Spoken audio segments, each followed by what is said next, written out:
So on the subject of the Champions League, Liverpool are in Germany. They had to take their time getting there because of problems with their plane, but they're there nonetheless, and they take on Eintracht Frankfurt.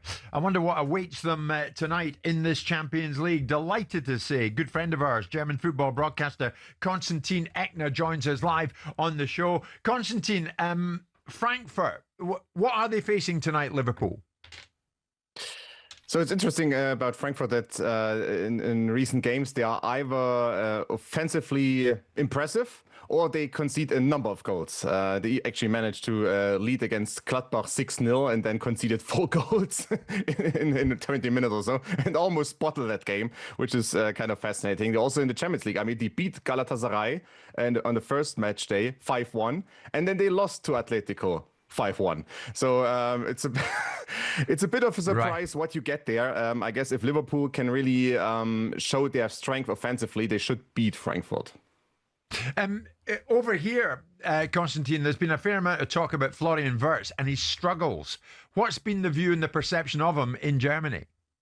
Yeah, kind of the same, because he also didn't really play a great game against Northern Ireland recently in the World Cup qualifiers, which was surprising, especially right now. Jamal Musiala is injured, so Florian Wirtz is the centerpiece of Germany's attacking midfield, but he didn't really play that well. They still beat Northern Ireland, but I mean, you of course take a pretty precise look at Wirtz and his performance, and he wasn't really that great.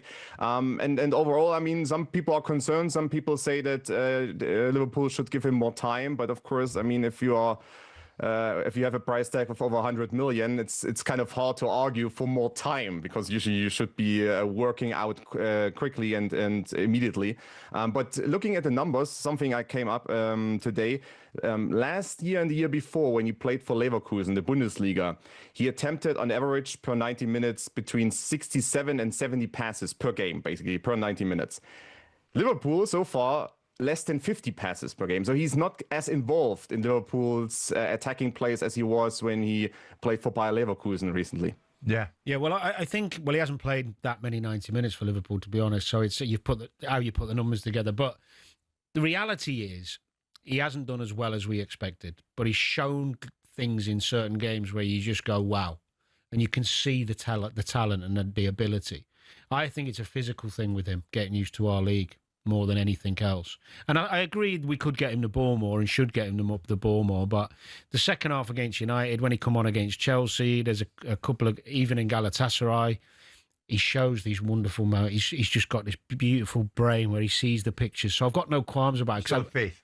Yeah, because it's only a physical thing till he gets up to. I don't see it being a technical and talent thing. Constantine, what we know is that Bayern Munich manager Vincent Kompany signed a 2-year extension to his contract. He's with them until June 2029. Has he successfully reshaped his managerial career and his image from, at one time here, relegation fodder to elite manager?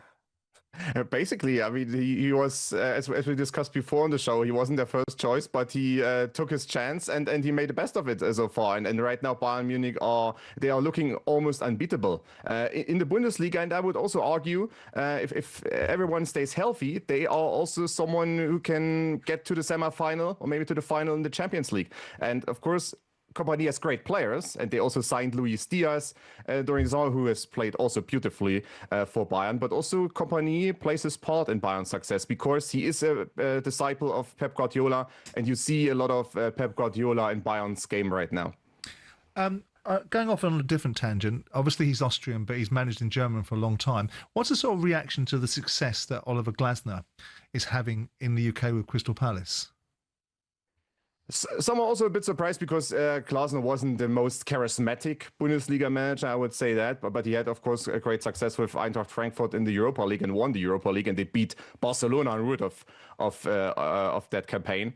But overall, a bit of a surprise. But everyone knew that he was talented. But making the leap from the Bundesliga to the Premier League, there are often a lot of question marks behind it. And I mean, you saw other German-speaking or German managers in the past few years who didn't really work out eventually, who maybe had a great 6 months or so, a great start to the new job, but then fizzled out quite quickly. But not Oliver Glasner. And I mean, he was in the running for the Bayern Munich job before Crystal Palace owner said 80 million, you can have him, and then Bayern Munich pulled out. Because Constantin, before you leave us, we were somewhat surprised by Karl-Heinz Rummenigge, Bayern Munich, the board member at Bayern Munich, of course, legendary player himself at one time, saying that Newcastle were, quotes, idiots for parting with 69 million quid for Nick Woltemade.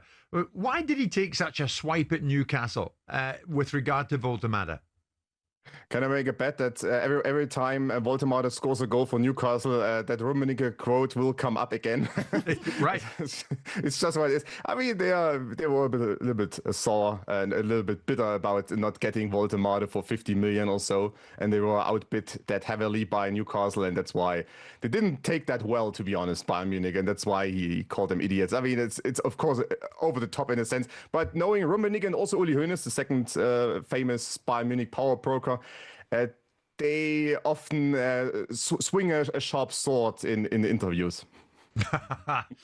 Good to speak to you as always, Constantine. We'll get back to you at some stage very soon. So Eintracht Frankfurt up against Liverpool tonight in the Champions League. It's live in TalkSport. Danny, in a sentence though, if it was you and not Slot, but you are in charge, you wouldn't start Salah?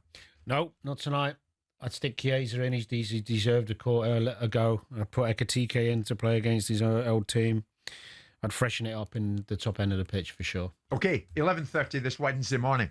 Talk Sport.